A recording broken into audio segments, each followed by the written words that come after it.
नमस्कार। आज सुनेंगे कहानी झूठे बर्तन। सुशीला देवी रसोई में खड़ी भुनभुना रही थीं।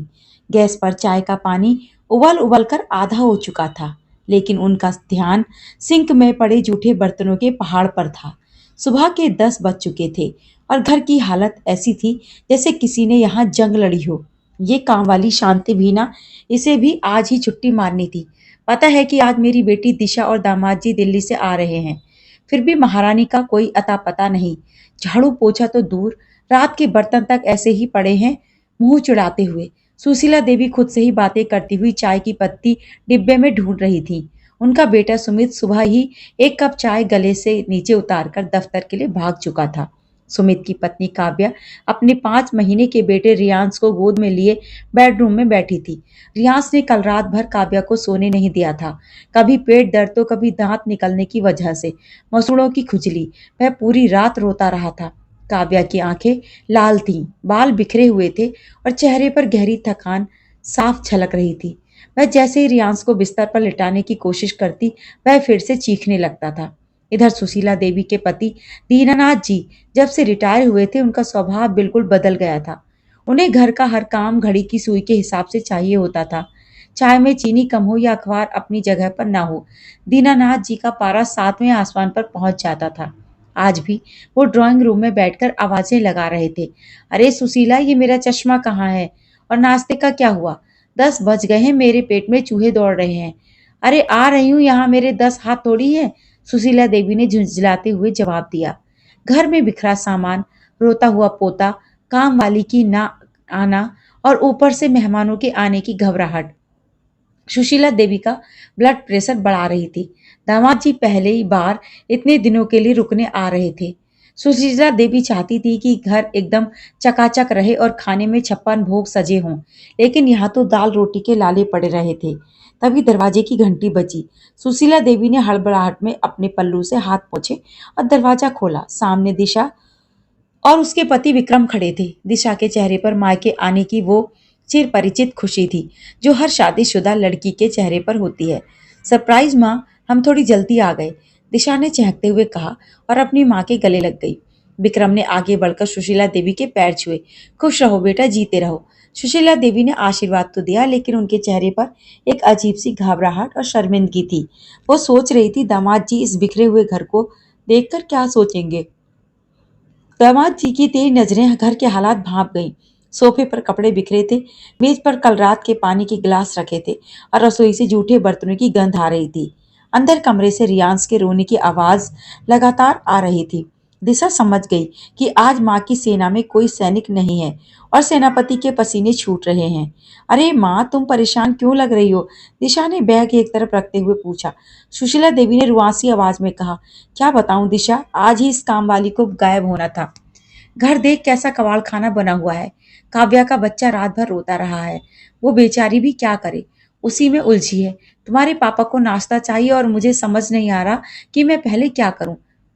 दामाद जी के सामने मेरी तो नाक ही कट गई। दिशा जोर से हंस पड़ी। माँ तुम भी ना, विक्रम कोई बाहर वाले थोड़ी ही हैं और नाक कटने वाली क्या बात है। ये घर है, कोई म्यूजियम थोड़ी। यहाँ सब कुछ हमेशा अपनी जगह पर सजा रहे। विक्रम ने भी मुस्कुराते हुए कहा, हाँ माँ जी, दिशा बिल्कुल सही कह रही है। आप इतना तनाव मत लीजिए, हम लोग तो घर के ही हैं। सुशीला देवी ने विक्रम को सोफे पर बिठाया और बोली, तुम बैठो बेटा, मैं अभी तुम्हारे लिए चाय नाश्ता लाती हूँ। जैसे ही सुशीला देवी रसोई की तरफ मुड़ी, दिशा ने अपना पर्स मेज पर फेंका, अपनी कुर्ती की आस्तीनें ऊपर चढ़ाई और रसोई में घुस गई। चल माँ, तू आटा गूंथ, मैं तब तक ये बर्तन निपटा देती हूँ, दिशा ने सिंक की तरफ बढ़ते हुए कहा। सुशीला देवी ने दिशा का हाथ पकड़ लिया। अरे पागल हो गई है क्या? तू 2 दिन के लिए मायके आई है, आराम करने आई है या बर्तन मांजने? तू मेहमान है हमारे घर की, चल बाहर बैठ विक्रम के साथ। दिशा ने अपनी माँ का हाथ प्यार से चिटका झिटकते हुए कहा, मेहमान? माँ, शादी होने से क्या मेरी इस घर से हिस्सेदारी खत्म हो गई? कल तक जब मैं इस घर में थी तब तो तू मुझे सुबह उठते ही झाड़ू थमा देती थी और कहती थी कि काम सीख ले, वरना ससुराल वाले ताने मारेंगे। अब तो मैं मेहमान नहीं थी। आज जब तेरे पैरों में दर्द है, घर बिखरा हुआ है, तो मैं बाहर बैठकर रानी की तरह चाय कैसे पी सकती हूँ? मायके की चौखट पार करने का मतलब ये नहीं होता कि बेटी का अपने घर पर हक और अपनी माँ की प्रति जिम्मेदारी खत्म हो गई हो। सुशीला देवी दिशा का मुंह ताकती रह गईं। दिशा ने बिना वक्त जाया किए बर्तन धोने शुरू कर दिए। और हाँ माँ, दिशा ने बर्तन मलते हुए कहा, काव्या भाभी की भी गलती नहीं है। जब मैं विक्रम की भतीजी को 2 घंटे संभालती हूँ तो मेरी कमर टूट जाती है। भाभी तो रियांश को रात दिन संभाल रही हैं, उन्हें रोबोट मत समझो। बर्तन धोने के बाद दिशा सीधे काव्या के कमरे में गई। काव्या रोते हुए रियांश को थपकी दे रही थी। उसकी अपनी आंखें से भी आंसू गिर रहे थे। उसे इस बात की गिल्ट थी कि ननद और दामाद आए हैं और वो बाहर जाकर उनका स्वागत भी नहीं कर पा रही है। भाभी, दिशा ने कमरे में कदम रखते हुए पुकारा। काव्या ने हड़बड़ाकर पल्लू सही किया और आंसू पोंछते हुए बोली, अरे दिशा, तुम कब आई? मुझे माफ करना। ये रियांश इतना रो रहा कि मैं बाहर ही नहीं आ पाई। घर भी पूरा बिखरा पड़ा है। मम्मी जी को कितना बुरा लग रहा होगा। दिशा ने आगे बढ़कर काव्या के माथे को चूमा और रियांश को अपनी गोद में ले लिया। भाभी, कोई माफी वाफी नहीं। ये लो, ये तो मेरा भतीजा है। मुझे दो, मैं इसे संभालती हूँ। तुम चुपचाप चादर ओढ़ो और 2 घंटे के लिए सो जाओ। तुम्हारी आंखों के नीचे काले घेरे बता रहे हैं कि तुमने कई रातों से नींद पूरी नहीं की है। लेकिन दिशा बाहर, विक्रम जी, काव्या ने झिझकते हुए कहा। उनका तुम टेंशन मत लो भाभी, वो कोई वीआईपी नहीं है, तुम्हारे छोटे भाई जैसे हैं। तुम सो जाओ बस। दिशा ने रियांश को पुचकारा, जो अपनी बुआ की गोद में आकर अचानक शांत हो गया था, और उसे लेकर वह बाहर आ गई। बाहर का नजारा देखकर दिशा हैरान रह गई। विक्रम, जो अक्सर घर के कामों में दिशा की मदद करता था, यहाँ भी चुप नहीं बैठा। उसने दीनानाथ जी का चश्मा ढूंढकर उन्हें दे दिया और अब वो सेंटर टेबल को साफ करके उस पर करीने से अखबार रख रहा था। दीनानाथ जी अपने दामाद को घर का काम करते देख थोड़े असहज हो रहे थे। अरे दामाद जी, आप ये क्या कर रहे हैं? रहने दीजिए, सुशीला कर लेगी, दीनानाथ जी ने झेंपते हुए कहा। विक्रम ने मुस्कुराते हुए जवाब दिया, पापा जी, जब मैं दिशा के साथ अपने घर का काम बांट सकता हूँ तो इस घर का क्यों नहीं? ये भी तो मेरा ही घर है। माँ जी अकेली परेशान हो रही हैं, थोड़ा हाथ बटा दिया तो क्या हर्ज है? सुशीला देवी, जो रसोई से बाहर आ रही थी, उन्होंने विक्रम की ये बात सुनी। उनकी आंखों में अचानक आंसू आ गए। उन्हें यह बात याद आया कि जैसे कैसे वो हमेशा काव्या से उम्मीद करती थी कि वो बिना थके घर का सारा काम करे और अपनी बेटी दिशा को इस घर का मेहमान मानती थी। आज दिशा और विक्रम ने मिलकर उनकी उन पुरानी और दकियानूसी सोच की दीवारों को गिरा दिया था। दिशा ने रियांश को विक्रम की गोद में दिया और वापस रसोई में जाकर माँ के साथ नाश्ता बनाने लगी। गर्मा गर्म पूड़ियाँ, आलू की सब्जी और सूजी का हलवा। आधे घंटे के अंदर रसोई से उठती खुशबू ने पूरे घर का माहौल बदल दिया। 2 घंटे बाद जब काव्या नींद पूरी करके बाहर आई तो उसने देखा कि घर एकदम साफ सुथरा था। मेज पर नाश्ता सजा हुआ था।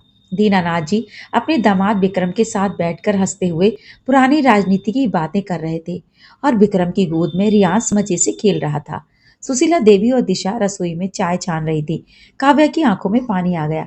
सुशीला देवी ने काव्या को देखा तो वो आगे बढ़कर आई और उसे गले लगा लिया। सो गई थी ना ठीक से बहू? दिशा ने आज मेरी आंखें खोल दी। मुझे माफ कर दे बेटा, मैं एक सांस बनकर तेरे दर्द को समझ ही नहीं पाई। मुझे सिर्फ अपने घर की फिक्र थी, तेरी सेहत की नहीं। काव्या ने सुशीला देवी के पैर छुए और बोली, माँ जी, आप ये क्या कह रही हैं? आप तो मेरी माँ जैसी हैं। दिशा ने पीछे से आकर दोनों को चिढ़ाया। वाह भाई, यहाँ तो सास बहू का मिलन समारोह चल रहा है और मुझे कोई पूछ ही नहीं रहा। सब हंस पड़े। दीनानाथ जी ने कहा, बेटी, तूने आज सच में साबित कर दिया कि बेटियां कभी पराई नहीं होती। वो चाहे कितनी भी दूर चली जाएं, उनके दिल की जड़ें हमेशा मायके की मिट्टी में रहती हैं। उस दिन उस घर में ना कोई काम वाली थी, ना कोई मेहमान। वहां सिर्फ एक परिवार था जिसने एक दूसरे की थकान को समझा, एक दूसरे के हिस्से का काम बांटा और उस घर को एक मकान से बदलकर सचमुच का घर बना दिया। मायके की वो चौखट जो अक्सर बेटियों को मेहमान होने का एहसास कराती है, आज दिशा के लिए अपनेपन का सबसे बड़ा प्रतीक बन गई थी। अगर इस कहानी ने आपके दिल को छुआ हो दर्शकों, तो लाइक, कमेंट और शेयर करें। अगर इस चैनल पर आप पहली बार आए हैं तो ऐसी ही मार्मिक कहानियां सुनने के लिए चैनल को भी सब्सक्राइब कर लें। धन्यवाद।